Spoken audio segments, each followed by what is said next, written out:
Probably told me. We'll stop laughing.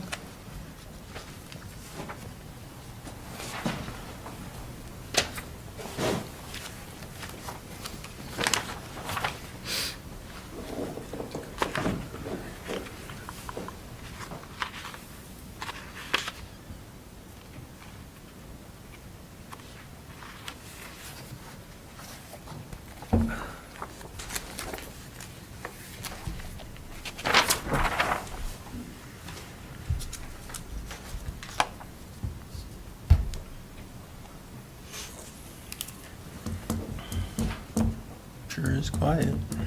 Yes, Until you smoke. afraid of that stick. Yeah, watch it. I'd like to call the regular meeting of the Board of Commissioners, Cook County Board of Commissioners to order. Let's rise for the Pledge of Allegiance. I pledge allegiance to the flag of the United States of America and to the republic for which it stands, one nation, under God, indivisible, with liberty and justice for all.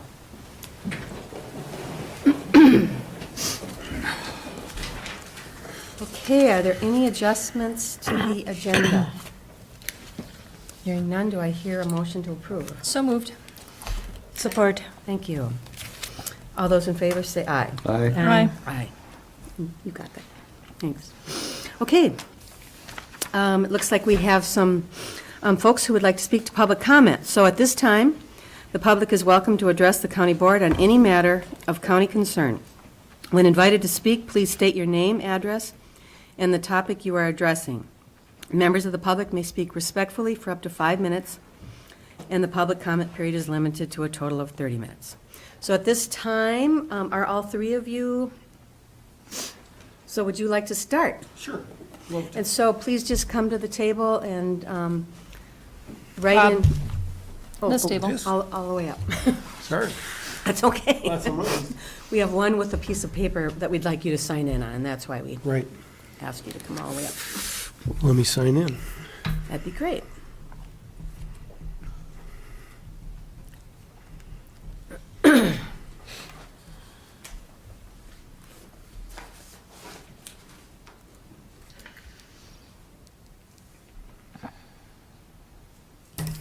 Welcome. Thank you. Councilman. My name is Robert Nicholson. I've lived in Grand Marais for about 3 years. I live at 313 West 2nd Avenue and love Grand Marais. You guys are doing great work.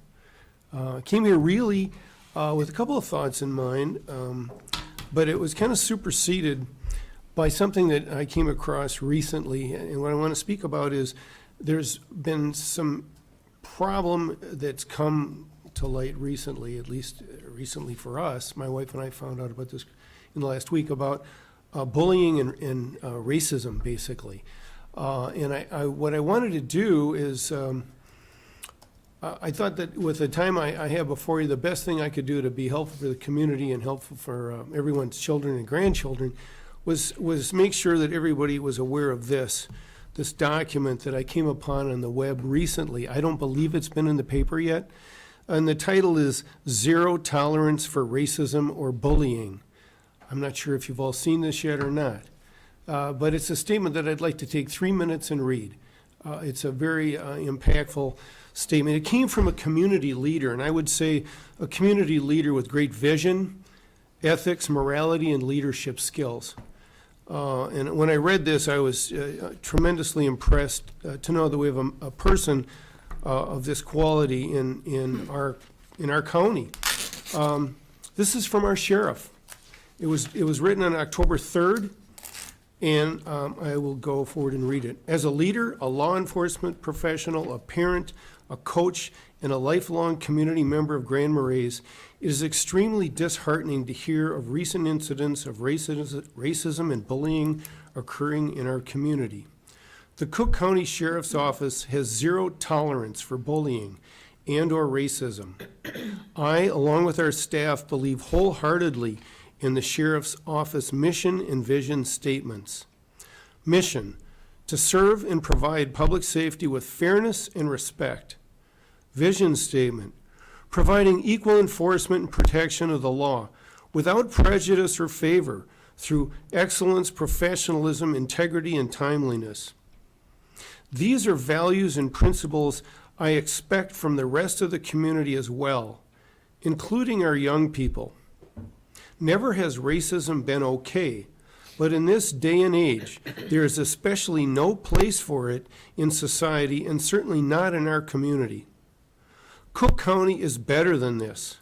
Not only is racism and bullying morally wrong, but in any form can lead to aggressive behavior, damaged self-esteem, and lifelong impacts for victims, and can even be criminal when actions meet the criteria. This is a slippery slope and is bad for the entire community on many levels. Everyone, regardless of race, gender, background, ethnicity, age, deserves to be treated with dignity and respect. We have an opportunity to think about what we stand for as a community and the standards and the path we set for our youth. There is enough negativity and evil in the world today. There is no place for it within Cook County. There is a place for positive role models and standing up for each other as human beings and fellow citizens. We are a unique, resilient, and proud community with a diverse and welcoming reputation, supposedly America's coolest small town. Racism, bullying, bias, and lack of respect for another human being is not cool. It doesn't make you tough or better than anyone else. As a public safety official, I am proud to serve and protect every member of this county. We are all neighbors, classmates, team members, business patrons, proud Northerners, and human beings. You have my commitment to fairness and respect from the Sheriff's Office and law enforcement. And I ask the rest of the community to have the moral courage to join me. Zero tolerance for racism. Diversity in its many forms, even differing opinions, makes a community stronger. When combined with fairness, respect, and dignity, we all have a brighter future. And that's by your and our sheriff, Pat Eliason. When I first read this, I almost cried. The man is absolutely right on. This is an example of enlightened, visionary leadership.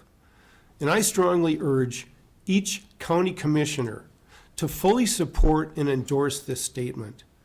We also need to have the city council and the entire school administration fully support and endorse this as well. This is great leadership, and I want to sincerely thank Sheriff Pat Eliason for his vision and his example. Thank you, Bob. Your time is up, but I really appreciate you. Thank you, and I would ask you only to please endorse this statement. Thank you. Thank you. So, Arvis, would you like to go next? Denny, you're here for public comment. Yeah, thanks. Arvis Thompson, District 1. Good morning. Thank you. Good morning. I want to talk about non-mandated services today. Not the ones that currently are in place that you are funding. That's a whole nother discussion. But looking at things like the 640 acres that you've commissioned someone to take a look at trying to develop, $7,500, I believe, is the number that was in the paper for some preliminary survey, whatever. Since when did Parks and Trails become a mandated service, something that we have to fund? We're talking about 19% plus of county tax increase, and you're talking about developing potentially 640 acres of fun. Fun for who? Fun at whose cost? That's not something that I believe you probably have in the budget. If you do, then it should be taken out of the budget. If you don't, then how do you intend to fund it? You're going to raise our taxes next year and the year after that in order to continue to develop non-mandated fund services for people who don't live here, who never get a chance to use these things because they're trying to maintain their businesses and their lives. And if they have some recreational time, it's probably not going to be spent on a 640-acre fun park. Or are you going to hide it in the form of a bond and come at us later and say, well, now we need to bond for this because we decided that we were going to do this? Who are you here serving with even thinking about developing something more? Do we have everything, all of our ducks in a row with all of our other properties, all of our other buildings? Everything's taken care of so we have ample time and money and energy to spend on another 640 acres of something? I represent the Colville Community Club. I've been the caretaker out there for a long time. 30 months ago, I asked about, please take a look at it and see what could be done because the building needs some repair. A year after that, I asked the question, please take a look at it and see what could be done. The building needs some repair. Almost a year after that, I was at a town meeting and I was told verbally that, yeah, we're gonna do something about it. In May, I was told, yeah, we're going to do something about it. And they actually had county people come out and take a look at the building the day I was there. It is now the middle of October. I have no answer. No one has responded. Are you going to take care of the building or are you waiting for it to fall down? Are you going to put it in the form of a bond along with something else so that we, the taxpayers, have to pay for something which you should have been taking care of the last 20 years, which should be in the budget? I've not gotten an answer. Am I not entitled to an answer? Is the community not entitled to answers to the questions that they ask? I consider that so disrespectful. What's the point of asking a question if no one will respond? How can you do that to your constituents? It's like a 17-year-old who says to mom and dad, I want a t-shirt, and the powers that be say, no, you can't have the t-shirt. So he knows where the credit card is, he goes out and gets the credit card, he buys the t-shirt, and he knows that mom and dad are going to pay for it. You know that if you do something, your constituents are going to pay for it because you've got the purse strings. You're the one who set the taxes. Would you please think about these things that you're doing? Would you please respond to the community when they ask a question? Don't they deserve an answer?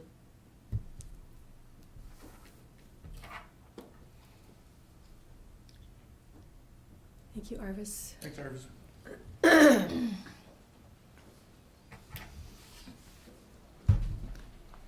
Denny, welcome.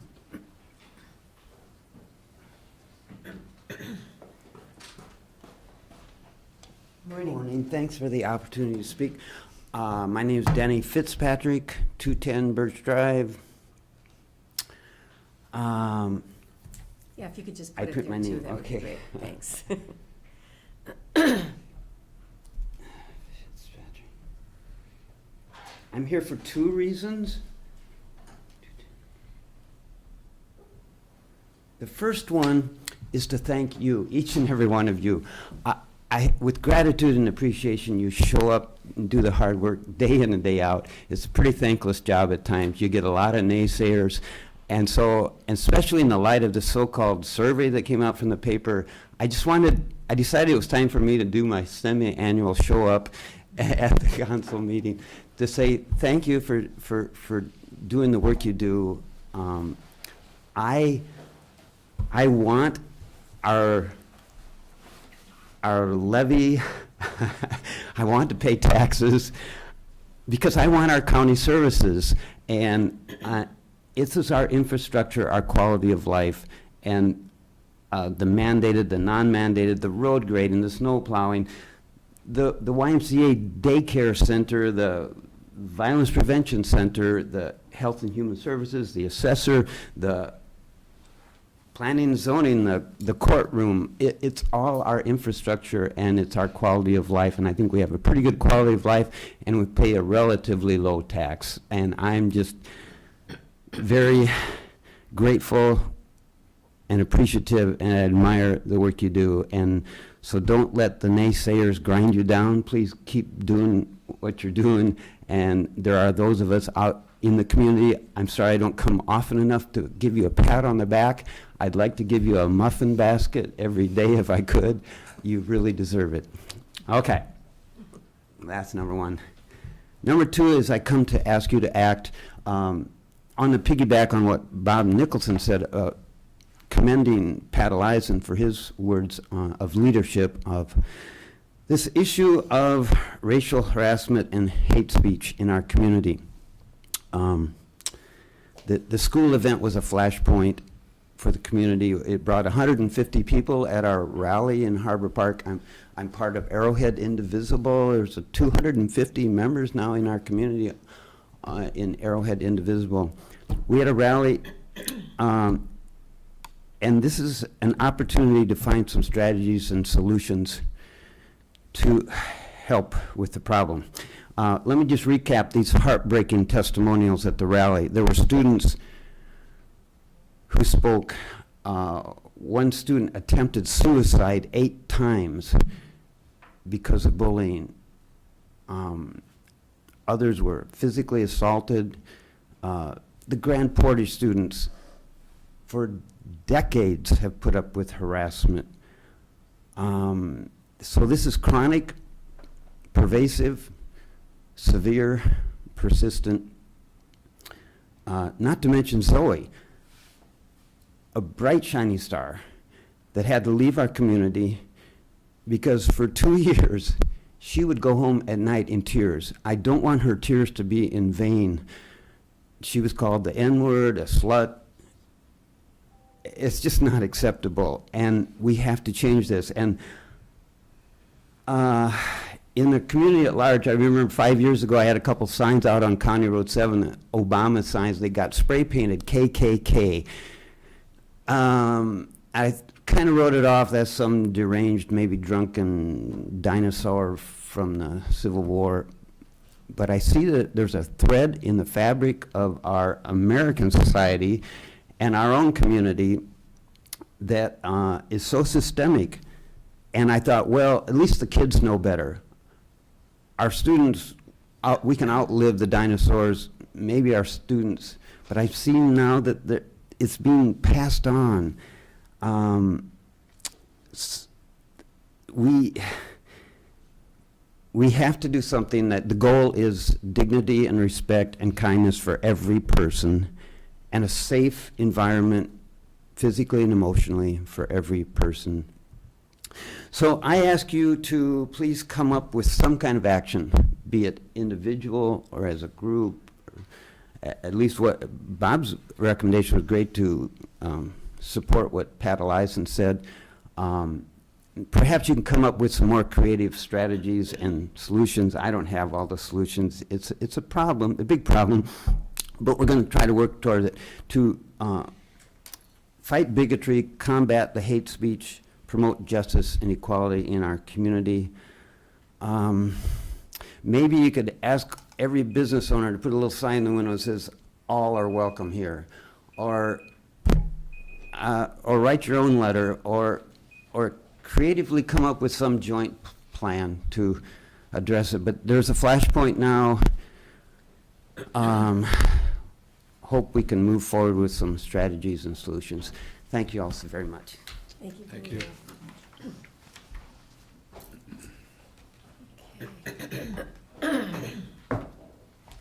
And just as a reiteration, during our agenda, we may choose, each one of us can make the choice during Commissioner Concerns to pick up some topic that one of you have brought forward, so it doesn't go away, so you don't feel disrespected. There may be an opportunity later in the meeting to discuss the topic you bring up. So, and that item is, will happen about 9:45, just for your information, so you know that topics do get carried forward. All right, so next on our agenda is the consent agenda. Are there any items? It's a very large consent agenda. Are there any items anyone would like to pull from the consent agenda?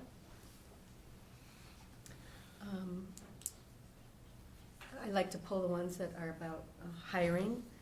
And so there's one item about a hiring that I would like to pull from the consent agenda, just so we can choose to talk about it separately. So Barring item I, do I hear a Motion to motion? approve. Thank you. Do I hear a? Support. Second, thank you. All those in favor say aye. Aye. Okay. And item I is to approve the hiring of Jean Monson as Social Worker 1 in the Public Health Human Services Department. There doesn't have to be discussion, but I just wanted to pull it and mention it. So, Jeff. Madam Chair, if I could, Judy, do you want to come up and say a word about how we got to that point? And then you can probably roll right into your other items. Perfect.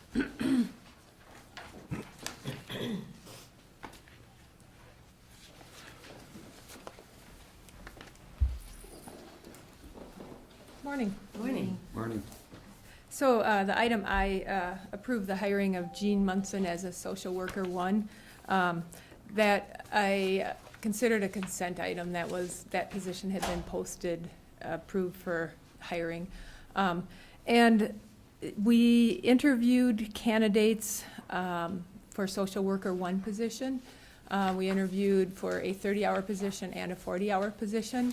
And actually, we interviewed a pool of candidates and then considered which one we would offer the position to for each opening.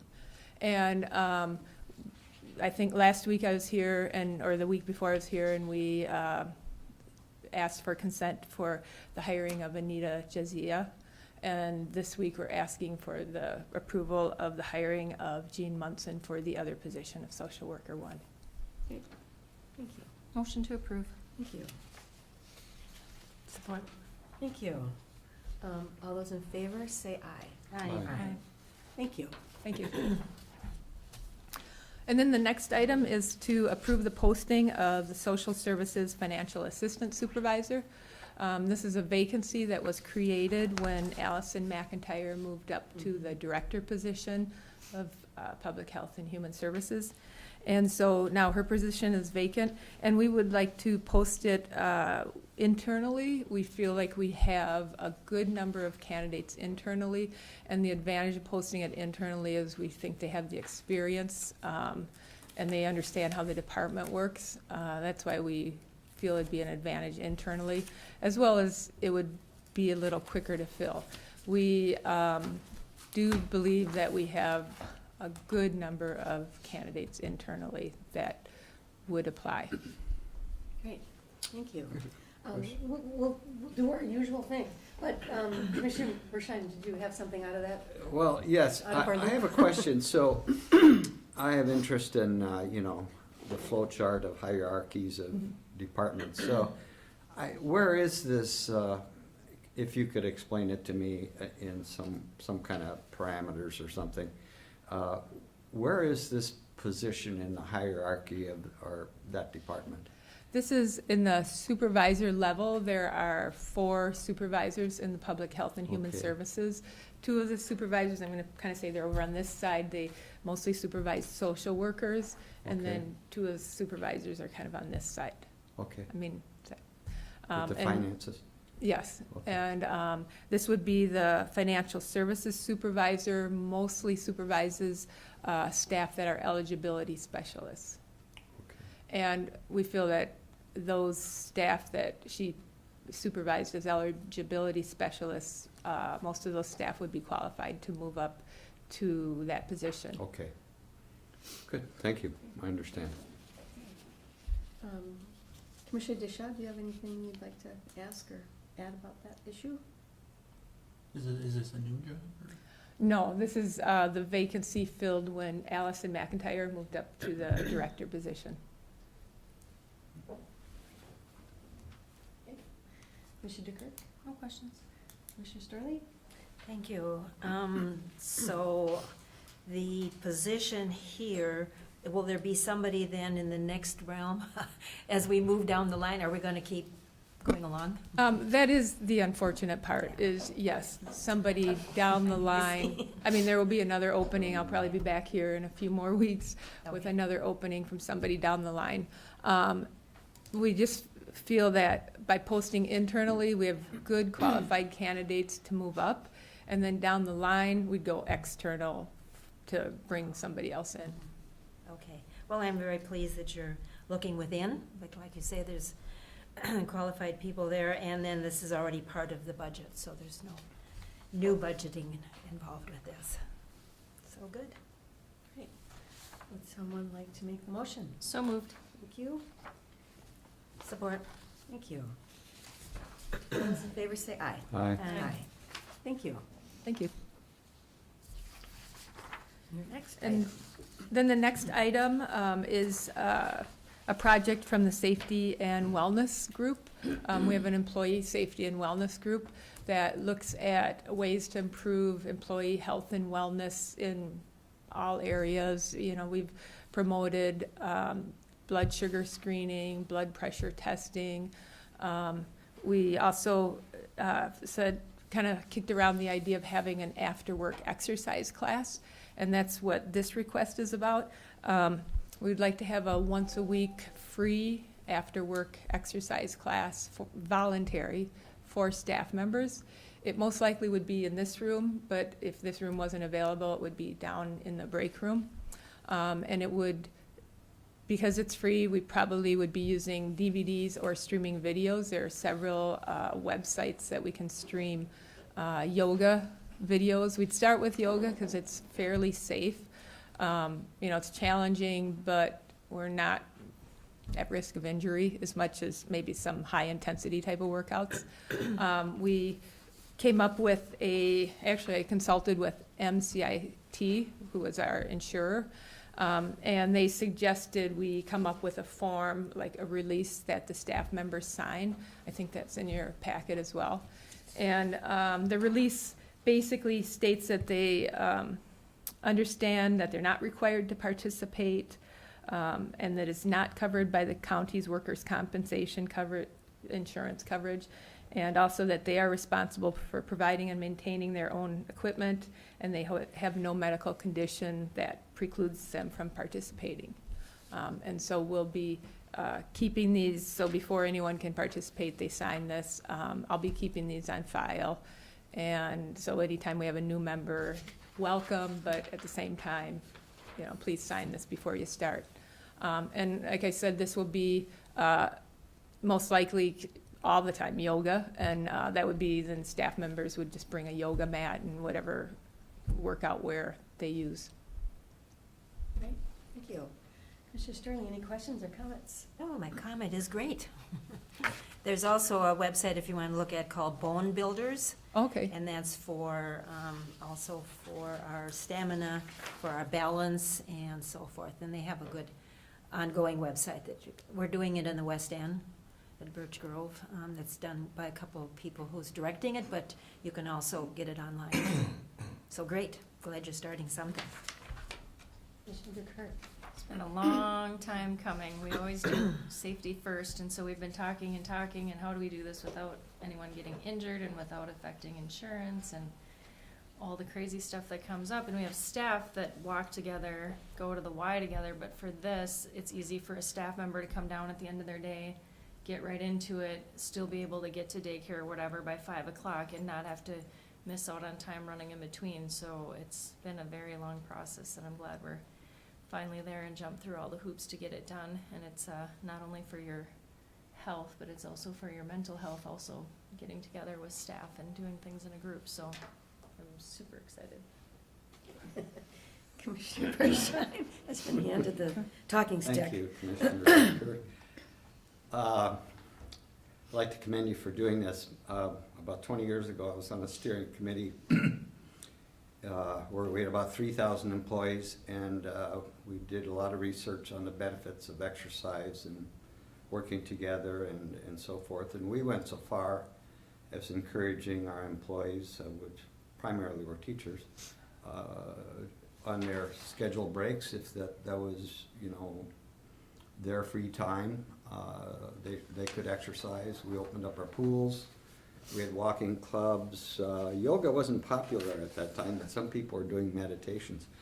But, you know, the community embraced that in the northern suburbs because they just saw just how impactful that was in change. Positivity, our health care costs, we're self-insured.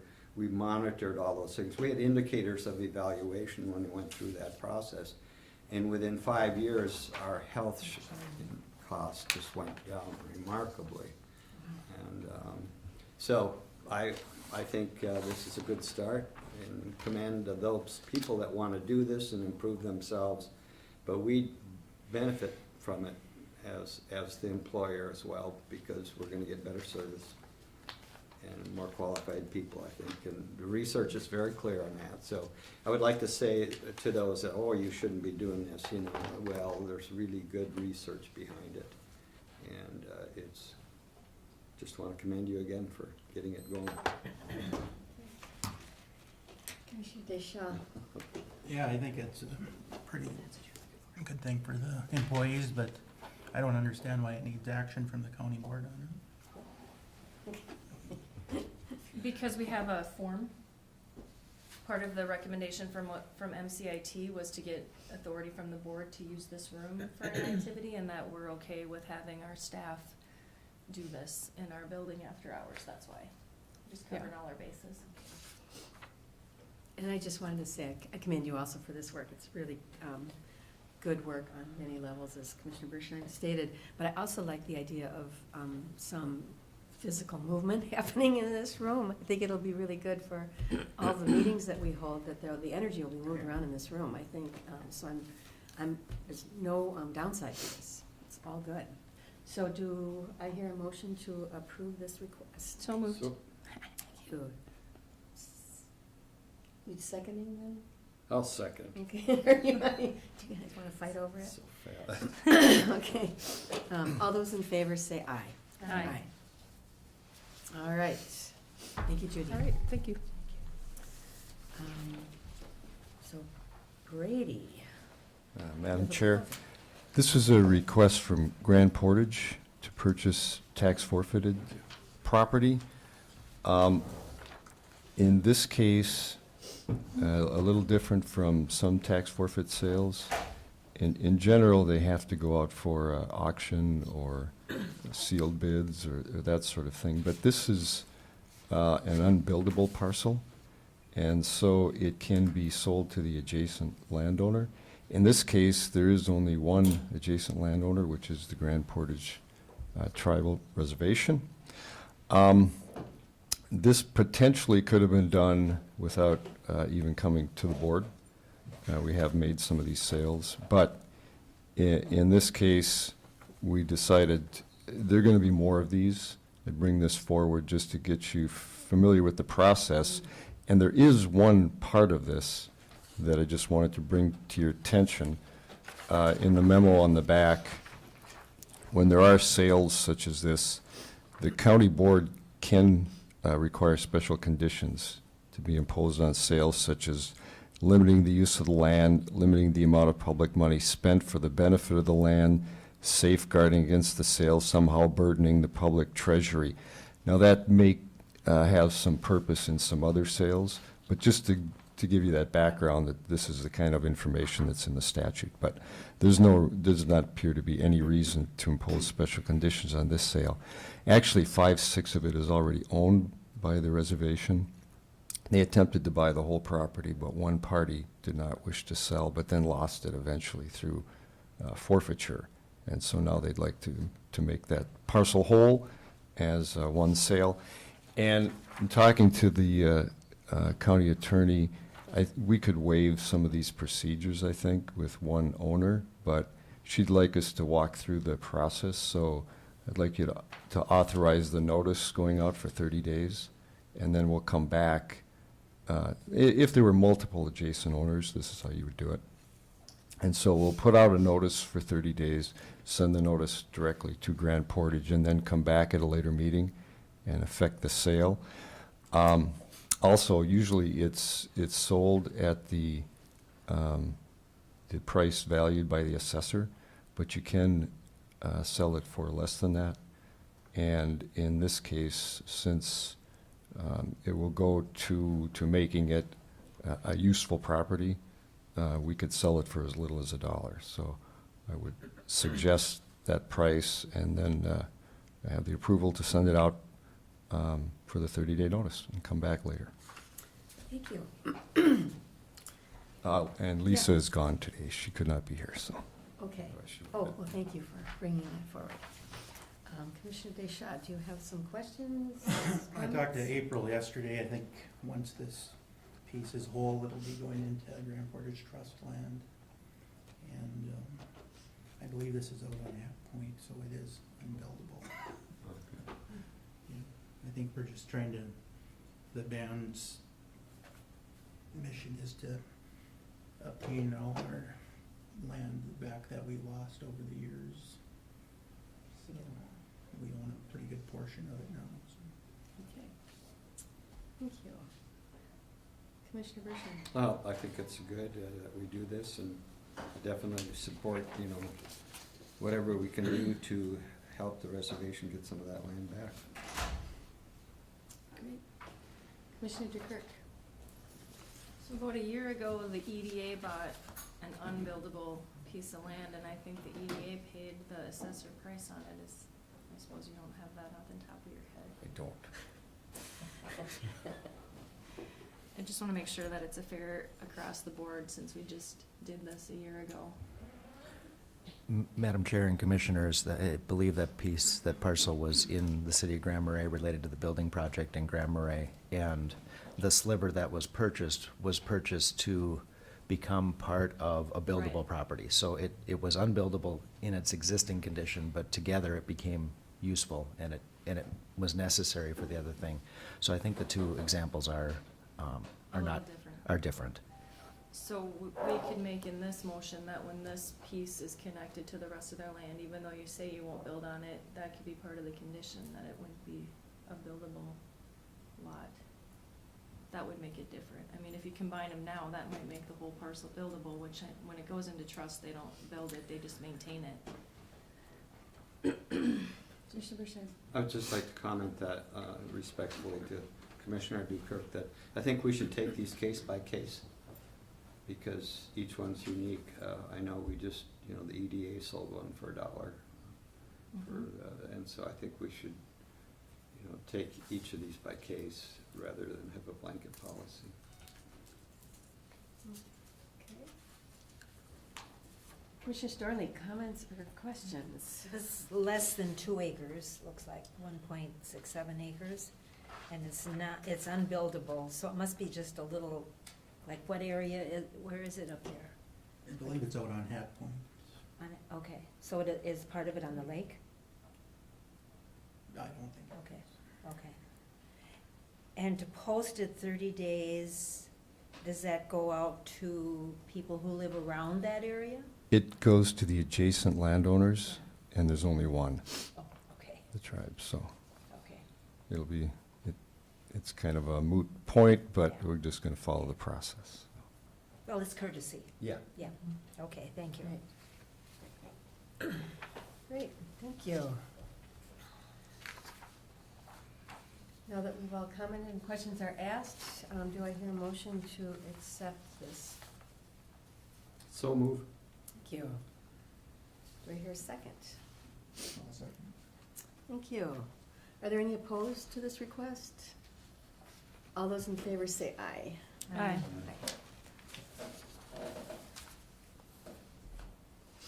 All right. And you have the next item too, Brady. Yeah, Madam Chair, this was a request by the Banadad Trail Association for a loan from the revolving loan fund for $4,500 to assist in the purchase of snowmobile grooming equipment. They have a similar loan that they got 7 years ago for another piece of grooming equipment, and that is almost all paid. They had 3 payments left. The committee approved this request, and part of the request, or the approval, was that they would pay off their old loan. They've already done that. So this would be a loan for 7 years at the equipment rate, which is 1.5% over the 10-year T-bond, and the collateral is this piece of equipment and the piece of equipment that they bought with the previous loan, UCC filing.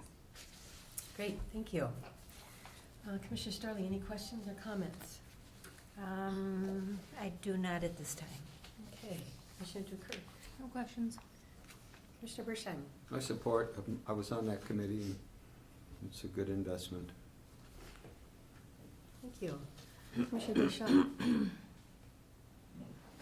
Okay. I support it as well. Do I hear a motion to support this request? So moved. Thank you. Do I hear a second? Support.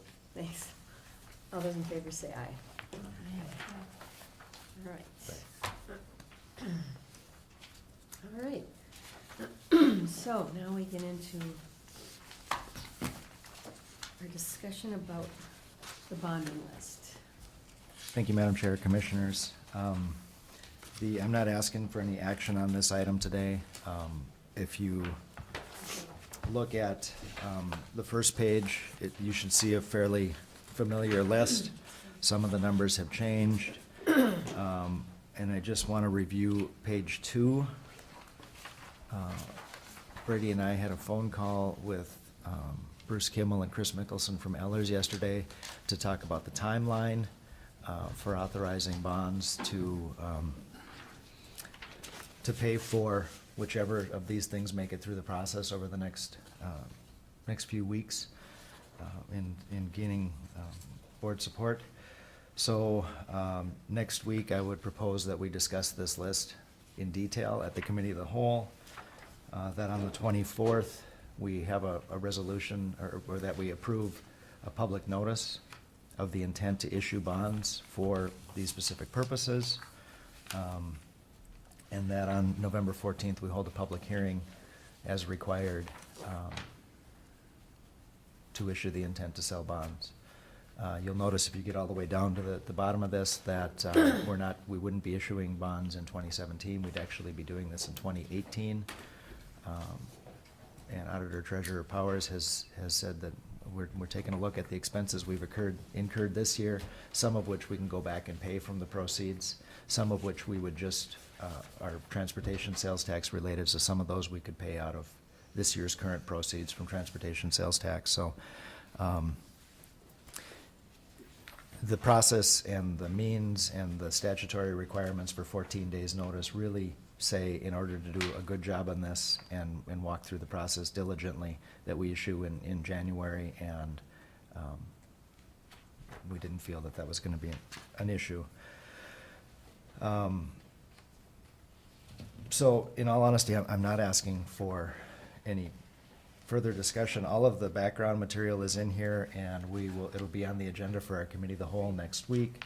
So I just wanted to make sure that you had this list now, and that you knew what was on there. We will have Diane Booth from the Community Center will be available next week at the Committee of the Whole to review the recommendations coming from her committee. The other item that changed significantly was the County 17 construction up on the top. Previous engineer Betts had suggested that job was going to be about a $2.4 million job. And there are things in the engineering that have increased that cost, and there are things in the design that have increased that cost. And we can have a full conversation about that next week. Okay. That sounds great. Does anybody have any questions about how this will proceed? I understand we will definitely have questions about the content, but does anybody have any questions about the process? Okay. And thank you, Jeff, for getting this information out now so we can really dive into it this next week. And the bigger pages relate to the transportation sales tax related items. So in addition to that list, was previously run through the Highway Advisory Committee. You've seen that list before. That's the list we used to authorize the sales tax last year. And already some pieces are moving on that, so we'll have that discussion as well. Okay.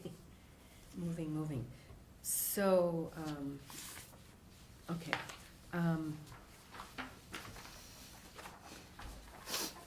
So as far as the conversation goes this evening at the public meeting,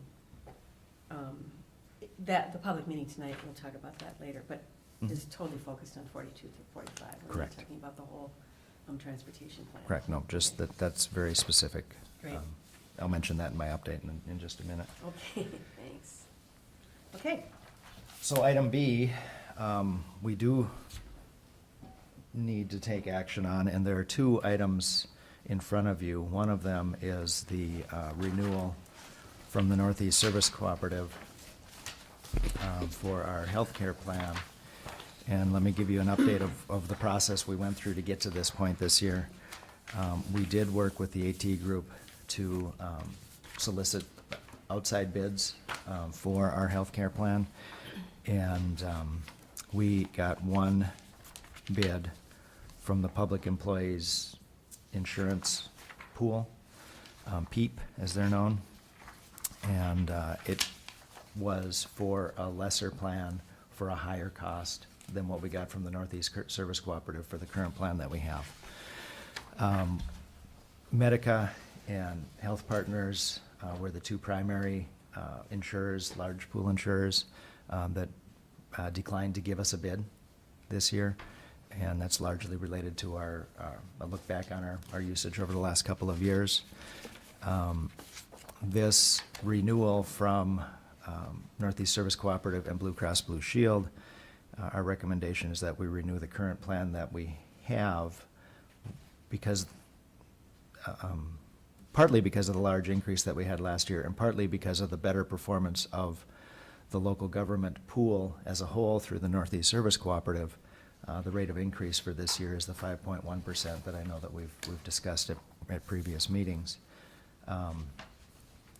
We are, again, at that situation where sometime in end of August, we get our numbers, and by October 1st, we really need to be making a decision because it takes 30 days to put together the benefit summary page so that we can have an open enrollment, which has to last 30 days, which gives us 30 days to make sure that any changes get implemented so that nobody's without coverage come January 1st. We're already 10 days into the first 30 days of that 90-day process. Part of the reason that that's okay is because we're proposing not to change our plan. We can use last year's plan information to get to our members and still make our open enrollment during November and still have coverage come January. The two goals that we want to have is we want to have an opportunity for us to build a review of our healthcare into the annual process with our employees. And what I'm asking the commissioners who are not part of the negotiating group is to believe and understand that we will have that before we have contracts in 2018. That we're negotiating for a reason for us to have a conversation, an annual look at that, sometime in that September period, for there to be a process whereby employee-led benefits group would make a recommendation on what the health insurance plan options would be. And I think at this point in time in the negotiations with the staff, we don't have contracts for 2018. We really would have the opportunity to do something different with the health plan for next year. But I don't know that we can do anything without stepping on our good faith negotiations with the employees related to a compensation package with a more balanced wage and benefit component. So what I am asking for is, and the second one, the Health Partners, the voluntary dental plan, is voluntary. There is no cost to the county for us to have this.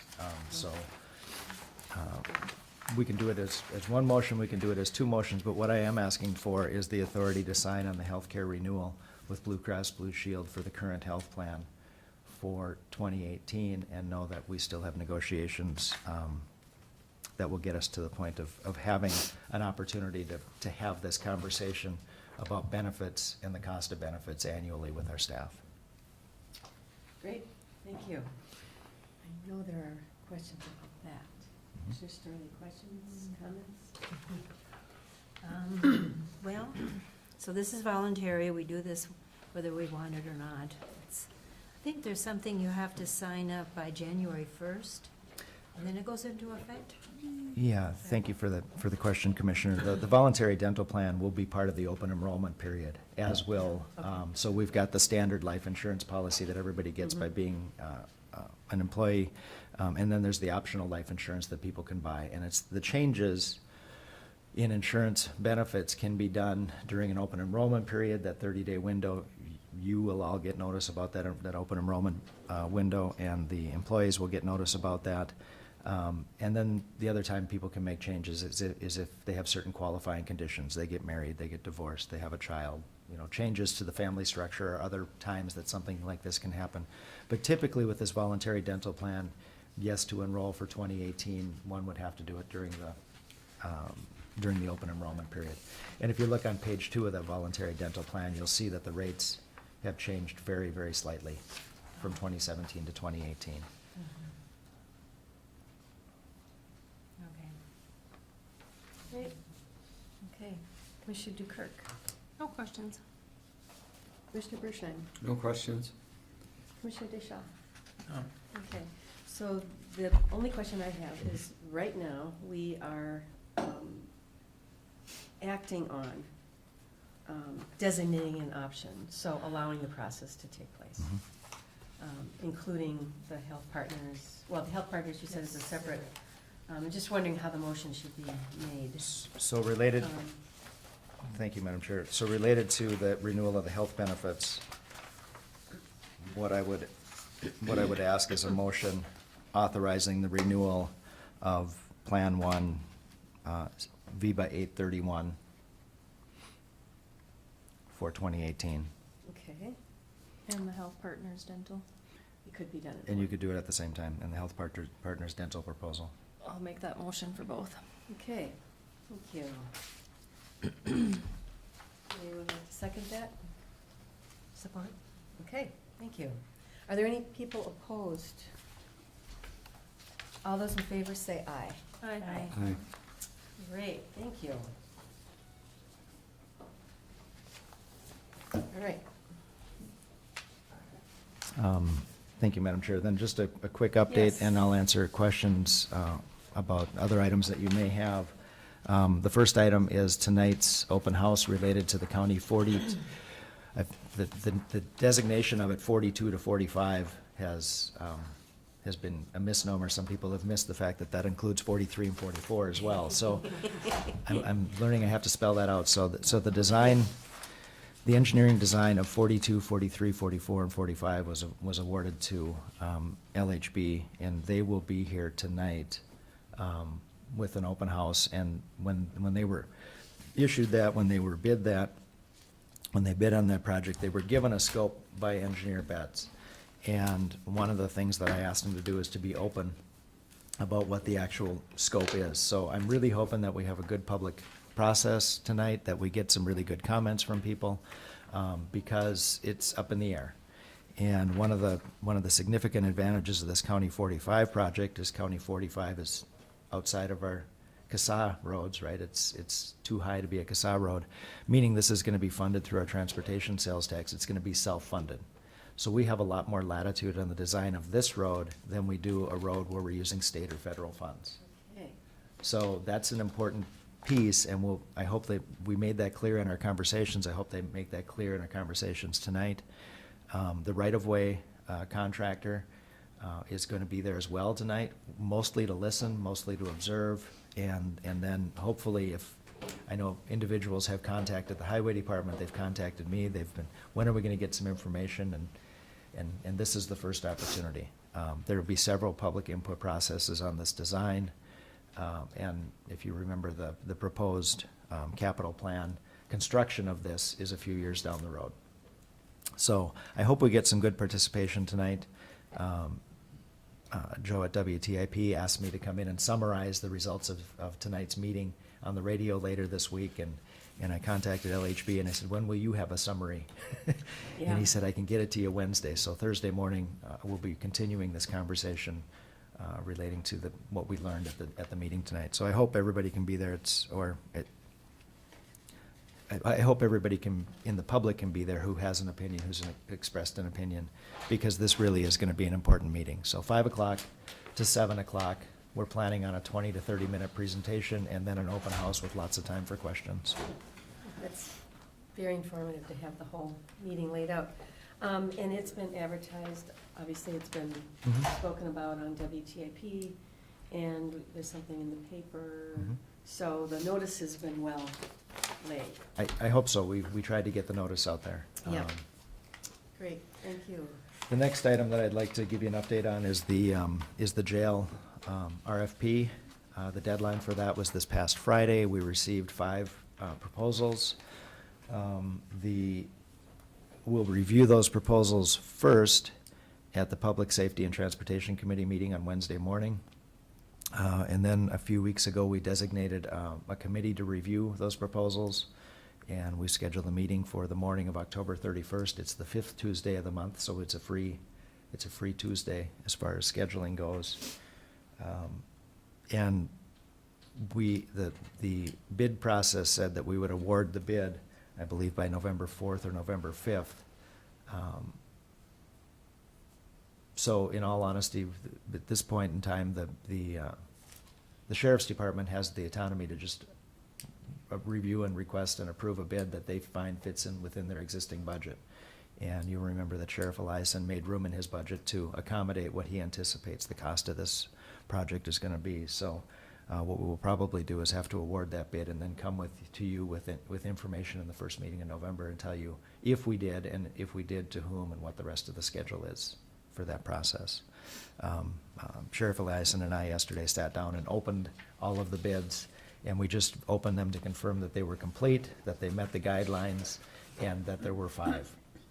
And then the review process will start with the designated committees to review those. So if you have questions about that item, I know that there are several people who will have an opportunity to sit in on conversations about that over the rest of the month. Great. Are there any questions about that process?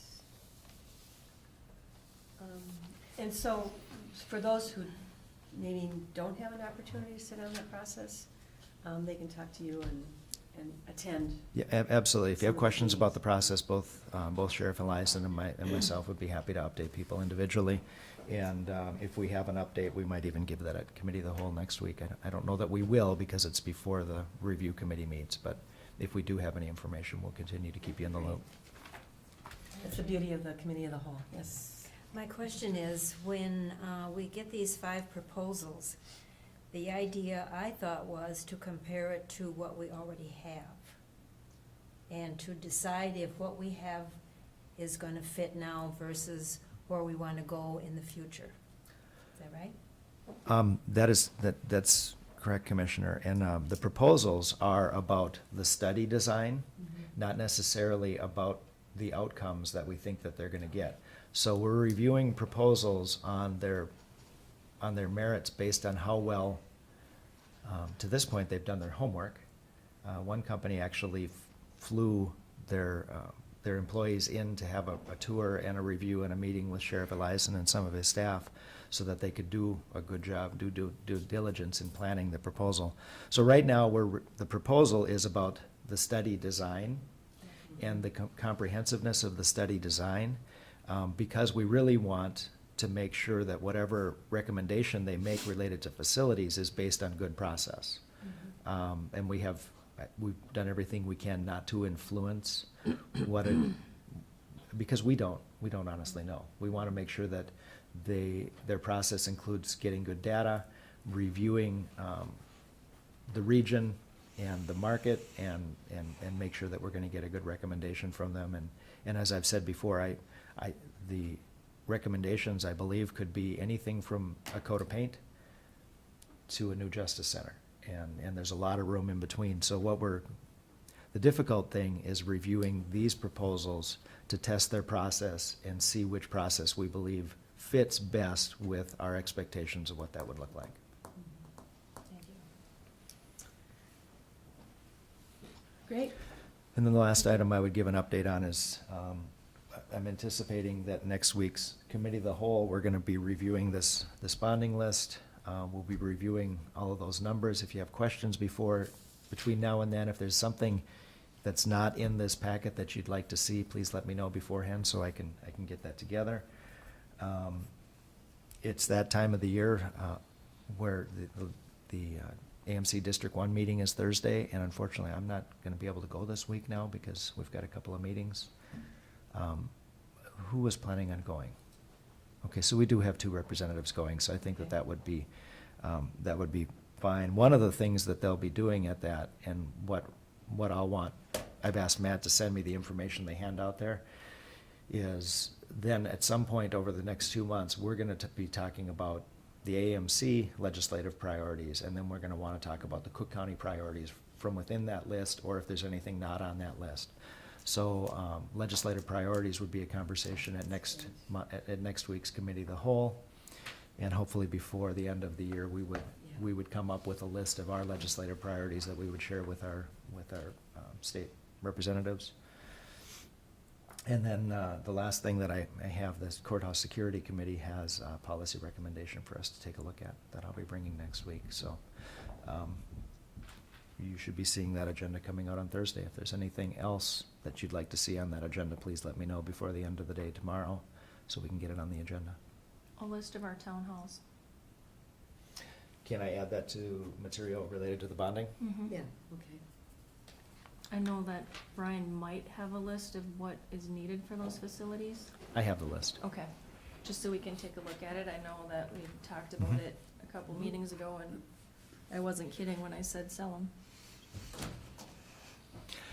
I have a copy of Arvis's letter, and I'll bring that, and we can have that conversation when we're looking at the list. That's a comprehensive look. Mhm. Yes. Great. Fantastic. Okay, so we've had so because I don't think we need to break to go into employee commissioner concerns. But we are right on time. Wow, that is amazing. Exactly. Yeah, even on my watch. Yeah. Could I Okay. make Yes, just one? Mr. Bushine, yes. I would like to Absolutely. recognize a special birthday Oh, to our yeah. county attorney. So if you want to join me, if that's appropriate. Happy birthday to you. Happy birthday to you. Happy birthday, dear Molly. Happy birthday to you. There's some brownie cookies here for your birthday. That's fantastic, Commissioner Bushine. Boy, it's a tough act to follow. Okay, Commissioner DeKirk. Just so Ginny and Myron know, at AMC, it's usually the board chair that gives an update for the group, and the chair and the vice chair will not be there, or the administrator, so if one of you two wants to get your ducks in a row for that update, you know what's going on. I'm sure Jenny would be glad to do that. That's very, very slick, Myron. No, we'll share it. Very nice. I'm not that slick. And then I just wanted to touch on, just so the public's aware, because I've had some of my constituents call me and say, Heidi, why don't you answer the public? We have made it crystal clear we do not respond during public comment, and I want people to know who don't know. When you call me, I call you back. I can tell you in the last month and a half, even though my answering machine says, speak clearly and leave your number, people do not speak clearly. And I have, for one person, spent 2 days trying to find their phone number. So I go to, I can't even tell you what degrees, and I couldn't find their phone number, and actually mailed them a letter apologizing that I couldn't figure out their phone number. So I do answer you. I know that my fellow commissioners answer you. You can send an email to your commissioner or any other commissioner, and I know we kind of respect each other, and we kind of check in with each other and say, hey, I got an email from one of your constituents. Did you get it? Are you okay with me answering? I think we're all really good about that, and so I just want people to know we answer you. We don't answer you during public comment. So, I don't know, that hits me because we all take this job very seriously. And I apologize, but I don't read the paper, so when you tell me that there's a line out of the paper, I really can't respond to it. I don't know what it's about. So if you have a question, please email or call, and I'll answer you. And just a comment about our policy to not get into conversation during, not public policy, public comment period, is really to respect the timeline and the efficiencies and effectiveness of board proceedings, and to be fair to everyone. So that's why we don't engage during public comment. But like I say, at this time in the meeting, each one of us can pick up a thread and move it into the meeting. So we have a place for it, it's just not at the beginning. We need to get through the meeting in an effective way, and then we are all free to bring anything up. So, And the yeah. downside to that is that then for the community, some of the feeling is, oh, if you can get out of work and come to a county board meeting in the morning, they'll give you all their attention and answer all your questions. Well, what about the rest of them? I mean, that's part of why public Fairness. comment is just for them to give us information, and then we do our best to research on it. But, you know, I don't think any of us likes not answering. It's uncomfortable, because when someone asks you a question, you want to answer them. It's just, that's a policy. I agree. So, speaking to that, are there any answers or more questions or about comments that were made this morning as part of our discussion, Commissioner reports? Yeah, Madam Yes, Chair. Commissioner Bouchard. Yes, I've thought a little bit about this, and of course, I commented last week. I'm going to try to follow protocol here, so if I'm not, please remind me of what it's Yes, you supposed bet. to be. Okay. But I think that I, as a commissioner, would ask that at our next board meeting, we consider an endorsement of our sheriff's statement. And we stand on it by a vote. Okay. Commissioner DeKirk. We did add town halls to our committee of the whole as a response.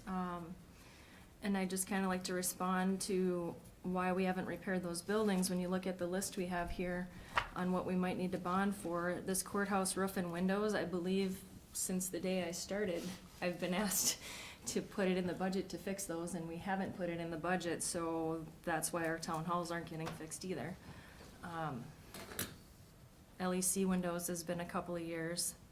So, yes, we have been not budgeting to fix our buildings, and that's part of why we have a strategic plan. That's part of why we're doing what we're doing. Like I said before, when we hit 26% in 2002, if we had set a levy at 3% from then on, a lot of these repairs would have been done, and we wouldn't be looking at a 19% increase. And so we are changing the way we're doing things, and we are trying to get better, but that doesn't help right now that our buildings are falling apart.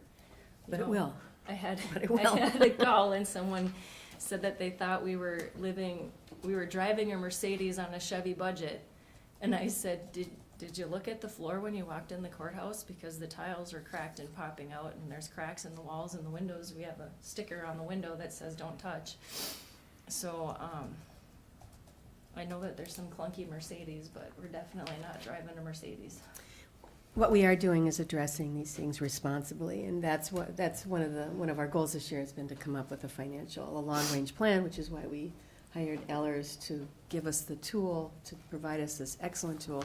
So we will be making good, sound decisions, and at our next committee of the whole, we are going to discuss our list, and we are going to make good decisions based on really excellent process. So Yeah. we're moving forward. Commissioner Bershheim, you spoke on the radio last week, so I will speak on the Yes. radio this week. Okay, that's the I think deal we we're on made. schedule Okay. again now. Okay. Any other items for commissioners to bring up at this time? That's 18th is the transportation meeting, public safety, the 18th. I thought it was this week. I think it's Wednesday this week. Can you make it? If you can't, I can. The 11th. Yeah, I've got it down for 11th. Oh, If you can't make it, Bobby, I can cover it for you. yeah, you know. Because I think I'm his backup. Second Wednesday. Okay. Okay. And the meeting tonight, is everybody clear? Probably not everyone is coming to that. No, I meeting have an tonight? EDA meeting. Okay. I'll be coming. I'll be here. Okay, we'll be here. So that's great. Anything else? And the favorite part of our first meeting of the month is about to begin, and Commissioner Dukirk, it is her favorite task, so I would request that you do the honors. Okay, just to be clear, our staff is not watching the meeting, but sometimes they have the volume on in their offices. So, hey, public health up there, if you're listening, you have a huge list this week. Pat Strand, 29 years, Veteran Service Officer, Public Health. Katie Smith, 1 year, Public Health. Oh, I hope I don't run this name. Ellis Walsh, 1 year, Public Health. Joni Christensen, 26 years, Public Health. Agni Smith, 1 year, Public Health. Heidi Atkin, 1 year, Public Health. And just to know, Heidi was here prior and then left for a little bit, and she's back, so she's got a little bit more than that. And then finally, Robert Thompson in our assessor's office has been here a year, and he has done so much in that year in that office. So all of you are wonderful, great people. You're doing the hard work. You're doing things that aren't always fun, so thank you. Thank you. With that, I would entertain a motion to adjourn. So moved. Thank you. Do I hear a second? Second, support. All those in favor say aye. Aye. Do you want to do those first? Thank you. I got it. Okay.